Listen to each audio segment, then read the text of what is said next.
এই হচ্ছে দোকানি। প্রায় দোকানি কাজের জন্য গ্রাম থেকে বাইরে থাকেন। গ্রামে তার একটি ছোট্ট পরিবার আছে, তার স্ত্রী এবং তার একটি ছোট্ট মেয়ে।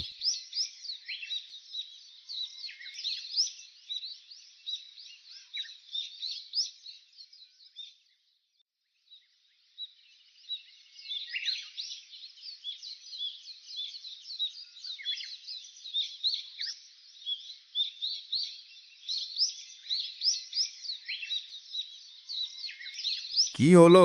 এভাবে ফোন করছিলে কেন? আমি কাজ ফেলে তোমাদের এখানে চলে এসেছি। এখন তাড়াতাড়ি বলো, আমার বেশি সময় নেই। তোমার মেয়ে সকাল থেকে বায়না ধরছে, তাকে মেলায় নিয়ে যেতে হবে। এখন দেখো তুমি কি করবে। আমি আর এসবের ভিতর নেই, আমার অনেক কাজ আছে। এসবের ভিতর নেই মানে কি? এখন মেলায় নিয়ে যেতে হলে তো অনেক দেরি হয়ে যাবে। আমার কাছে তো এত সময় নেই। এখন কি করব? আরে মেলায় না নিয়ে বাজার থেকে কিছু কিনে দিলেই তো হয়। বয়স তো হয়েছে, এখনো মাথায় কোনো বুদ্ধিশুদ্ধি হয়নি নাকি? যা, ওকে বাজারে নিয়ে যাও। তোমরা যে কি করো না, আমি যে কত কাজ ফেলে এসেছি তা তো তুমি বুঝছো না। কি আর করা যাবে, তাহলে ওকে বাজারে নিয়ে যাই। বাবা, আমাকে বাজার নিয়ে কি কিনে দেবে বলো না? তুমি যা চাও তাই কিনে দেব, কিন্তু দুষ্টামি করা যাবে না। কিন্তু মনে রেখো, শান্তভাবে যাবা।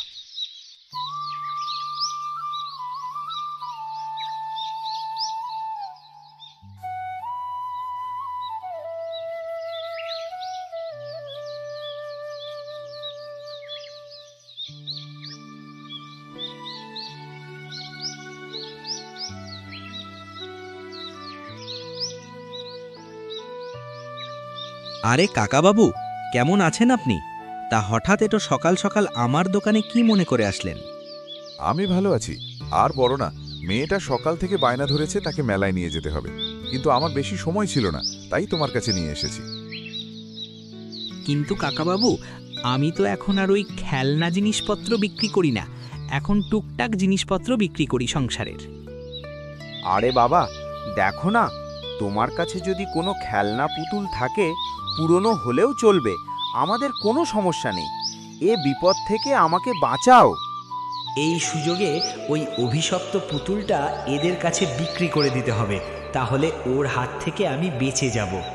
আচ্ছা কাকু, আপনি এখানে দাঁড়ান, আমি দেখছি আমার কাছে কোনো পুরনো পুতুল আছে কিনা।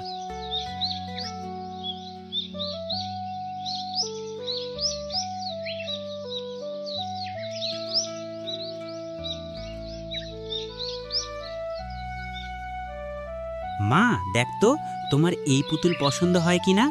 ওটা দেখতে কিন্তু অনেক সুন্দর, একদম ঠিক তোমার মতো। বাবা, আমার এই পুতুলটা তো অনেক পছন্দ হয়েছে। আমি এই পুতুলটাই নেব। তুমি ওনাকে পুতুলটা আমাকে দিতে বলো। আচ্ছা ঠিক আছে, তোমার পছন্দ হয়েছে পুতুলটা, তাহলে আমি এক্ষুনি ওকে পুতুলটাকে তোমাকে দিতে বলছি।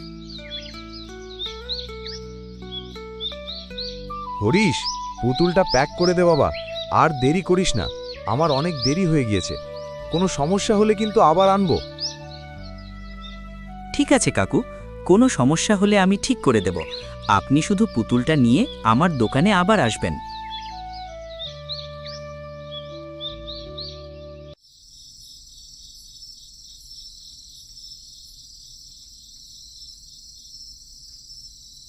পরদিন রাতে একটা কান্নার আওয়াজ আসছিল ওদের বাড়িতে।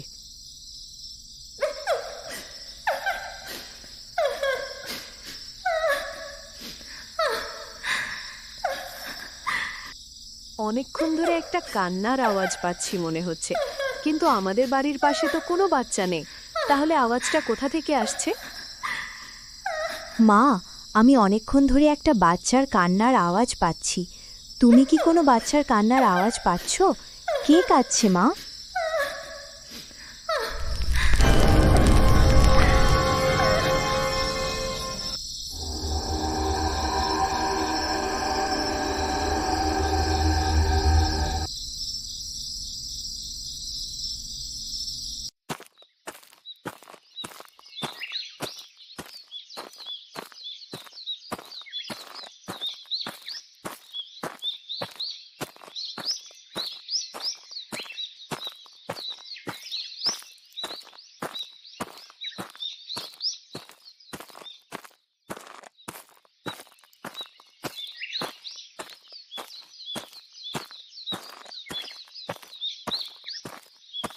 কি হয়েছে বলো তো? কাল রাত থেকে ফোন করে কি আবল তাবল বলছো এসব? আমি তো ওখানে কাজ করি নাকি? তোমার মাথায় কি কোনো সমস্যা হয়েছে নাকি?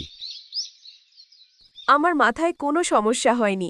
আমি যা বলছি সব সত্যি কাল রাতে আমাদের সঙ্গে ঘটেছে। ওই পুতুলটাকে আমি নিজের চোখে নড়াচড়া করতে দেখেছি, সাথে ওই কান্নার আওয়াজ। তোমার কি মাথায় কোনো সমস্যা হয়েছে নাকি? একটা পুতুল কিভাবে নড়াচড়া করতে পারে, বাচ্চাদের মতো কাঁদতে পারে? এসব তুমি কি বলছো বলো তো? যা বলছি সব সত্য। এতই জানার ইচ্ছা থাকলে আজ রাতে থাকো না আমাদের সঙ্গে, তাহলেই বুঝতে পারবে রাতে কি হয় আমাদের সঙ্গে। আচ্ছা ঠিক আছে, আজকে রাতে আমি তোমাদের সঙ্গে থাকব। দেখি কি হয়, দেখি পুতুল কিভাবে নাড়াচাড়া করে।